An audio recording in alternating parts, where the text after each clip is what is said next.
Hello, Tracy here from Wildlife Garden. Just a quick update. It's November the 17th. It's a beautiful day today, so I thought I'd do a quick update on the garden.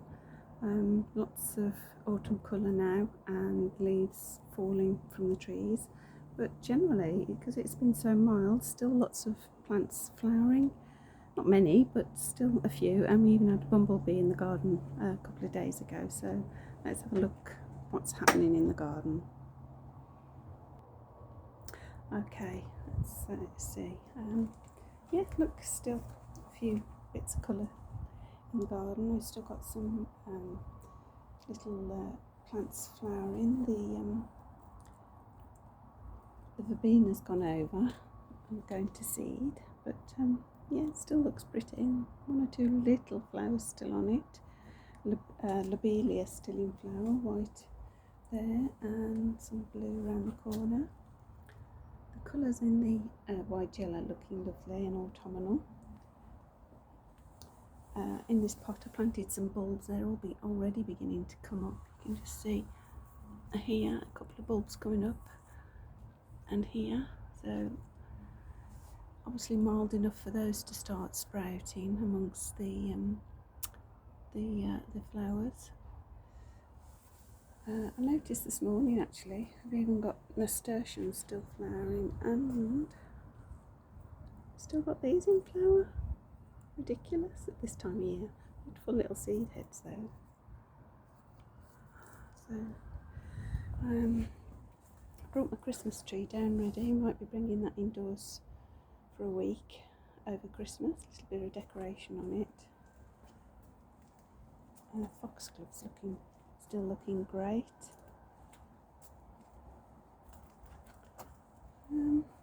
All the leaves have come off the elder now, but it's full of buds ready for next year, as you can see. Same with the Acer. Carry on up. See how the colours are changing. Birds are just beginning to eat. If you look, you can just see the seeds are disappearing on the lavender. Yeah, the birds are just beginning to eat them. So I still haven't cut that back, even though it's November. Loads of fungus growing in the old tree stump down there. That's the candle fungus, is it called? Looks, yeah, there it is. Amazing stuff.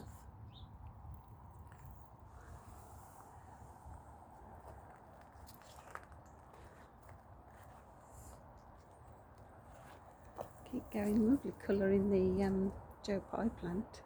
The red stem with the golden leaves looks fantastic. Really nice. There's more Nasturtiums flowering down here. Nice little red one down there. Got one rose in flower. One bud has opened up. But really nothing's changed much. Still the bulbs still in flower. Here's one little rose flowering. We had a little bit of geranium down there, two flowers there. The cosmos is finished here. I'm hoping it'll self-seed. Sometimes they can, but I hear we're getting some really cold weather coming in a couple of weeks, so we'll have to see. And although these don't provide much in the way of food for insects, I do really love the seed heads. They're very structural, aren't they, and look great. The colour's changing on this plant too. It's going very yellowy, looking lovely. It's a great place for the birds to dive into. You can hear the sparrows in there now. Lots of food going.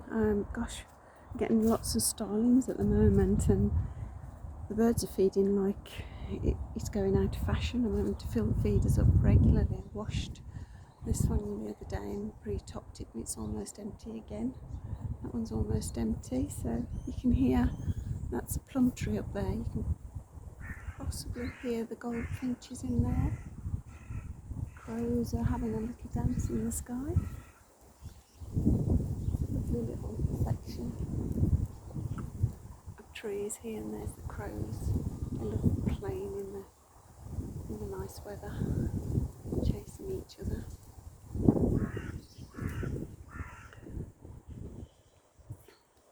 Cleaned the water bath, fresh water for the birds, because it's been so dry of late, so they need fresh water. Don't forget to top up your water baths. And as the weather gets cold, if we are going to get some frost, I've got a plastic tray that I use in the garden. You know, those little trays you can put under your plant pots. And when the water freezes the next morning, it's easy to just knock it out and top it up with warm water. That's what I'd use. I don't fill up the actual stone bath. I just use one of those plastic saucers. Keeping going. There's leaves everywhere from the birch on the grass. Lovely little dusting of, not as many as I normally get, because obviously the cherry tree was pollarded a little bit, so normally it's heavy with cherry leaves, but not this year. A couple of years for that to happen. A few cosmos struggling on here. The seeds, I'm waiting for these seeds. I can collect these seeds once they've finished. It's all looking a bit sad here, but we've had no rain for a long time. Of course, these are potted plants, so possibly they could have done with a bit of watering, but I think they'll survive. They normally do. I don't normally have any problem with pots surviving through to the next year. This cosmos still going too. The pond's looking quite bare. I've tidied it up a bit because it was rather thick. It's such a small pond, it does fill up quite quickly, so I cleared that the other day. Came up and took the leaves out this morning. There's one or two in now, but try to take those out daily. You don't want those rotting in the bottom over winter, especially if it does freeze. Loads of lungwort here, ready for next year. This is quite a bed of lungwort here.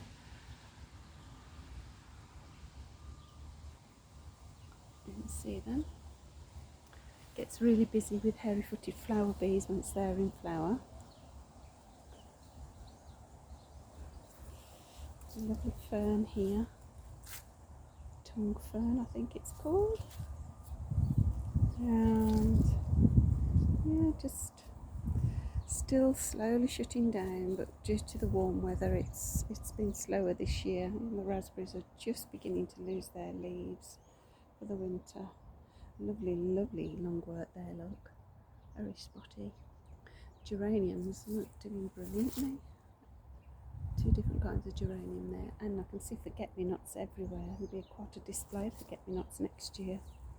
The buff-tailed, the common carder bee nest is completely finished now. It's all sort of collapsing in on itself as it's not being maintained by the bees. So yeah, that's finished now. I hope we get some nests again next year. Going through to the wilderness.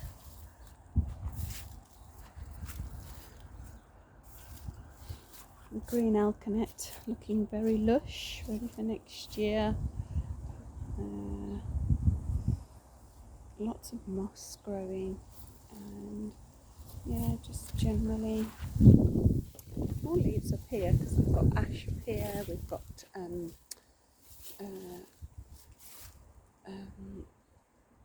not plum, we've got damson trees, which don't produce damsons as I've mentioned, but they do drop the leaves. So we've got quite a lot of leaf selection here, and the gorgeous hazel still hanging onto its leaves up the top there in the bright sunlight. Dogwood's going over.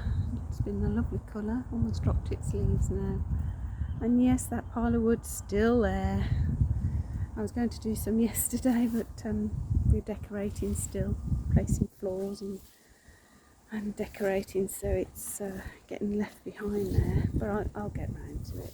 And look at this, quite a few blackberries still to be had for the birds there. They ripen. This bed's completely shutting down now. Once it's cleared in spring, well, early spring, January maybe, all the nettles will have died back. The blackberry, the parts that die off this time of year before the new growth starts. I cut all that off, and I shall add to the pile of wood there. Got quite a lot of wood to add to it, so that's where that wood will go. Yep, everything's doing well.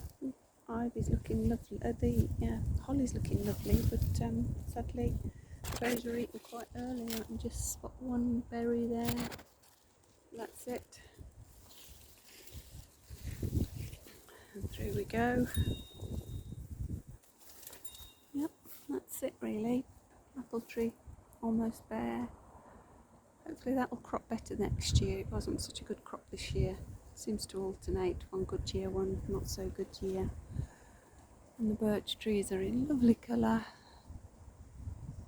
As I say, the cherry doing well. It's just going to drop its leaves, but not as many as it normally would. The Rowan Tree is the first one to lose all its leaves further down. It's completely bare now. It was stripped of the berries this year from top to bottom. There's a lovely colour on this too. Lovely splash of red there. This has a lovely berry on too that the birds like. That's gone too. Yeah, I planted some bulbs yesterday. So far it doesn't look like the squirrels found them and dug them up. I just need a bit of rain, but I think it's not going to be rain. There's a possibility of snow at the end of next week, so I'll have to see. Nice to film the garden with a bit of snow in it.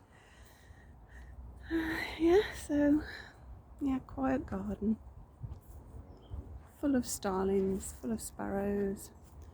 My little robin friend that's still coming in when I go down.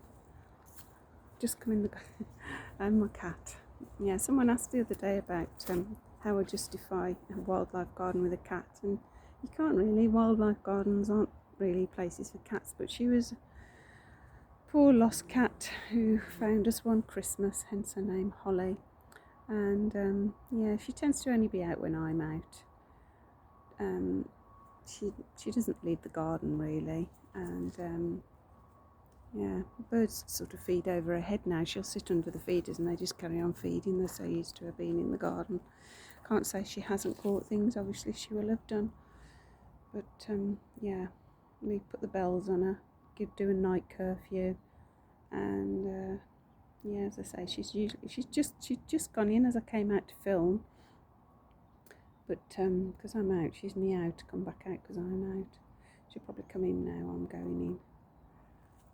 So this is the spot where she'll sit, and she'll also sit over here where the feeders are. And as I say, she never catches anything. She's white. She's most noticeable, especially now. She's very noticeable in the garden. So if you can have a wildlife garden without a cat, preferable. But she was a cat in need, an animal in need, and we took her in. So that's it for today. Just a brief little catch up. Okay. See. Oh, hi sparrow. There should be some food in. Yeah, there's some left. We've got plenty. My robin hasn't appeared today. Okay. Thank you for watching, and maybe I'll film another one next week when we get some snow. All the table's covered up for winter. You can see some of the old floorboards there. You can see why we need to take the floor up. But they won't go to waste. They'll go up the garden. I'm sure beetles and insects will enjoy them. Right. And there I am in the reflection. Okay, so thank you for watching, and see you again if it snows. Bye for now.